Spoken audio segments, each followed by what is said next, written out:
নারীর শুভ ও অশুভ লক্ষণ জানুন শাস্ত্রের আলোকে আসল সত্য। মানুষের জীবনে নারী শুধু একজন মানুষ নন, তিনি মা, তিনি শক্তি, তিনি লক্ষ্মী, তিনি সৃষ্টির উৎস।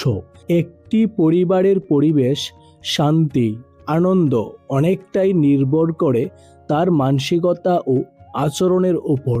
শাস্ত্রে বলা হয়েছে, যেখানে নারীর সম্মান হয় সেখানে দেবতার বাস। অর্থাৎ নারী শুধু সংসারের সদস্য নন, তিনি সেই কেন্দ্রবিন্দু যার চারপাশে ঘর গড়ে।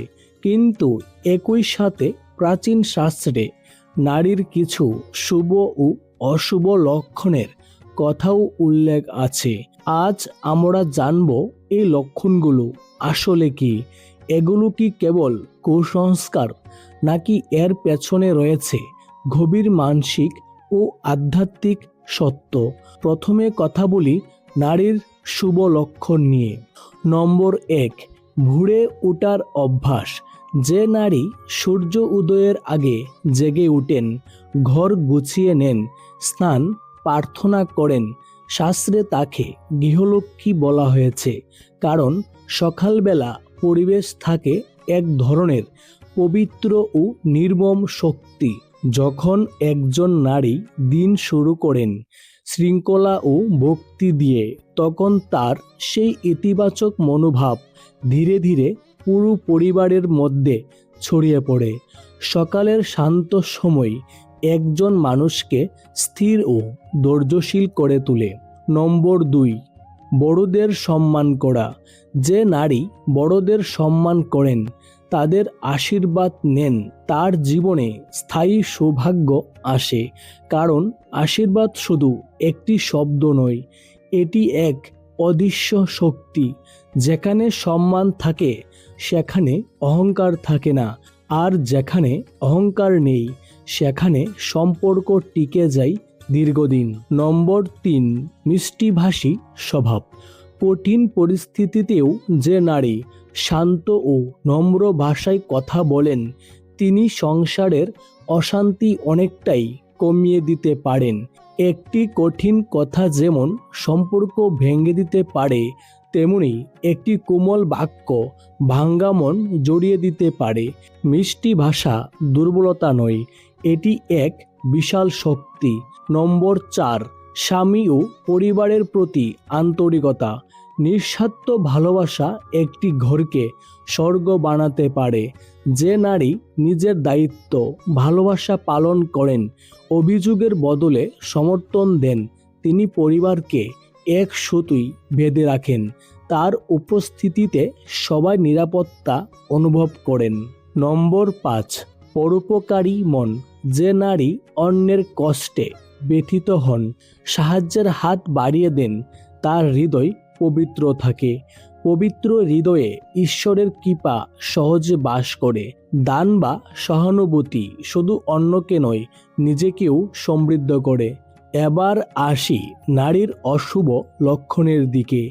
এগুলো কাউকে অপমান করার জন্য নয়, বরং নিজেকে সচেতন করার জন্য। নম্বর 1, অতিরিক্ত রাগ ও কটু ভাষা। রাগ মানুষের স্বাভাবিক অনুভূতি, কিন্তু যখন তা নিয়ন্ত্রণের বাইরে চলে যায় তখন তা ঘরের শান্তি নষ্ট করে দেয়।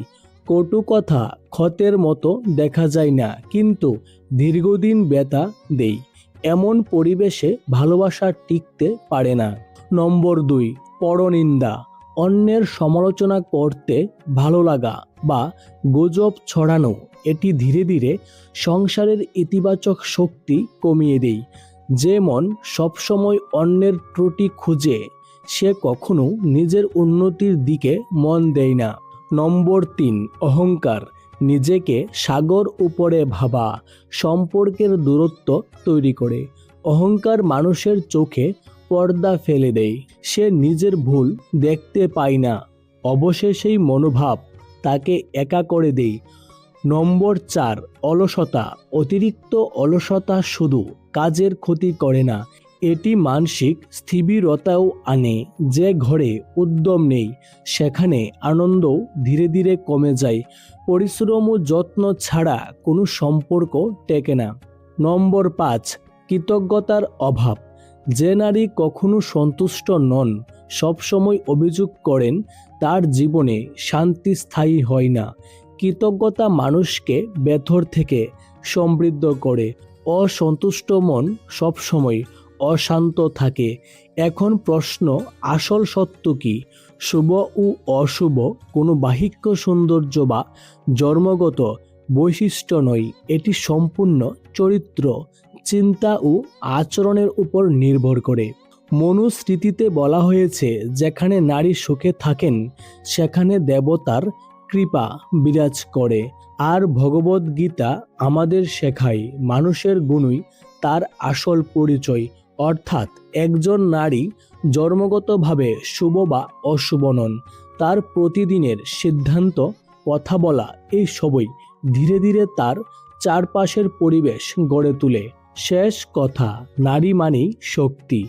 তিনি যদি ইতিবাচক শক্তির আধার হন, তবে ভাঙ্গা সংসারও নতুন করে দাঁড়াতে পারে। আর যদি নেতিবাচকতা তাকে গ্রাস করে, তবে সুন্দর পরিবেশও ধীরে ধীরে ভেঙে পড়তে পারে। তাই শুভ লক্ষণ মানে কেবল কিছু নিয়ম মানা নয়, বরং ভালোবাসা, ধৈর্য, নম্রতা, পরিশ্রম ও কৃতজ্ঞতা নিজের জীবনে ধারণ করা। কারণ প্রকৃত লক্ষ্মী সেই নারী যার উপস্থিতিতে ঘরে শান্তি নামে, যার হাসিতে পরিবার আশ্বাস পায়, আর যার হৃদয়ে থাকে সবার জন্য নিঃস্বার্থ মঙ্গল কামনা।